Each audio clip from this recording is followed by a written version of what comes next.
హైదరాబాద్ కోటిలో హిందూ సంఘాలు నిరసన ర్యాలీ చేపట్టారు. కోటి బాల్ గంగాధర్ విగ్రహం నుంచి హిందూ సంఘాలు ర్యాలీ నిర్వహించాయి. ర్యాలీలో గోషామహల్ బీజేపీ ఎమ్మెల్యే రాజాసింగ్ పాల్గొన్నారు. బంగ్లాదేశ్లో జరుగుతున్న హింసాత్మక ఘటనలపై స్పందించారు. హిందువులకు రక్షణ కల్పించాలి, దాడులకు పాల్పడిన వారిపై చర్యలు తీసుకోవాలని రాజాసింగ్ డిమాండ్ చేశారు.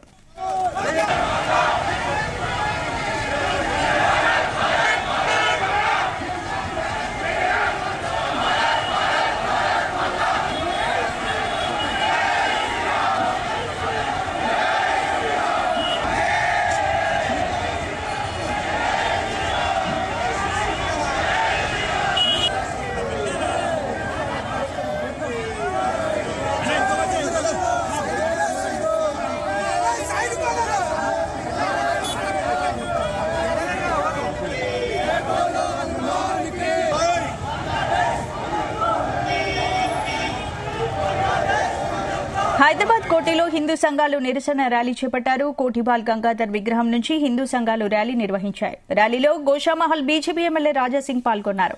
బంగ్లాదేశ్లో జరుగుతున్న హింసాత్మక ఘటనలపై స్పందించారు. హిందువులకు రక్షణ కల్పించాలి, దాడులకు పాల్పడిన వారిపై చర్యలు తీసుకోవాలని రాజాసింగ్ డిమాండ్ చేశారు.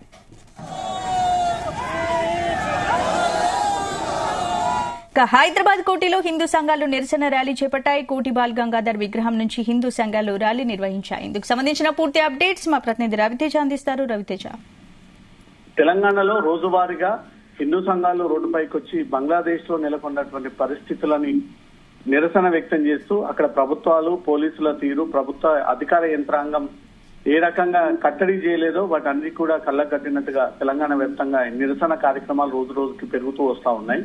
నిన్న ఇందిరా పార్క్ కేంద్రంగా హిందూ సంఘాలు నిరసన తెలియజేయగా ఈ రోజు కోటి సిటీ సెంటర్ లో ఉన్నటువంటి కోటి ప్రాంగణంలో కూడా ర్యాలీగా వేలాది మందిగా హిందూ కార్యకర్తలు, అనేక హిందూ సంఘాలు అక్కడికి చేరుకొని బంగ్లాదేశ్ లో హిందువులకు రక్షణ కల్పియండి, హిందువుల ప్రాణాలని కాపాడండి అంటూ కూడా అనేక దేశాల్లో ఇంత పెద్ద ఉద్యమం జరుగుతా ఉన్నా అక్కడ హిందువులని కాపాడలేకపోతా ఉన్నాయి ప్రభుత్వాలు అంటూ కూడా ఈ రోజు గోషామహల్ బీజేపీ ఎమ్మెల్యే రాజాసింగ్ ఆ ర్యాలీలో పార్టిసిపేట్ అవుతూ ముఖ్య అతిథిగా హాజరయ్యి అతను కూడా ర్యాలీ నిర్వహించి బంగ్లాదేశ్ లో నెలకొన్నటువంటి పరిస్థితులపై కూడా తను ఒక స్టేట్మెంట్ ఇవ్వడం జరిగింది.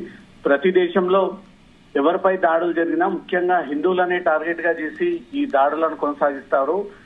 భారతదేశంలోనే ఐక్యత లేకపోవడము, ఇతర దేశాల్లో కూడా ఐక్యంగా ఉండకపోవడంతో ఈ దాడులకు ప్రత్యేక కారణం అవుతా ఉన్నాయి. ఇప్పటికైనా హిందువులంతా కూడా మేల్కొని ఐక్యంగా ఉంటే ఇలాంటి దాడులను ఈజీగా తిప్పికొట్టొచ్చు అంటూ కూడా రాజాసింగ్ ఈ స్టేట్మెంట్ ఇవ్వడం జరిగింది. బంగ్లాదేశ్ లో నెలకొన్నటువంటి పరిస్థితులు ఇంకా చక్కబడలేదు, ఇంకా దయానిక సిచ్యువేషన్ లోనే కంటిన్యూ అవుతా ఉన్నాయి. ఏ టైంలో ఎటువైపు నుంచి ఏం జరుగుతుందంటూ కూడా ప్రాణాలను చేతిలో పట్టుకొని దేశం దాటి తలదాచుకోవడానికి వేరే ప్రాంతానికి వెళ్ళినటువంటి పరిస్థితి బంగ్లాదేశ్ లో నెలకొంది. చాలా మంది భారతీయులంతా కూడా తిరిగి భారతదేశంలోకి వచ్చి తమ ప్రాణాలను కాపాడుతున్నటువంటి సిచ్యువేషన్ కూడా ఉంది. ఏ దేశంలో కూడా ఇలాంటి పరిస్థితి రాకూడదు అంటూ కూడా రాజాసింగ్ ఈ ర్యాలీ చేపడుతూ నిరసన తెలియజేస్తూ హిందువులు ఐకమత్యంగా ఉండాలంటూ మాత్రం ఈ మెసేజ్ ఇవ్వడం జరిగింది. స్పందన.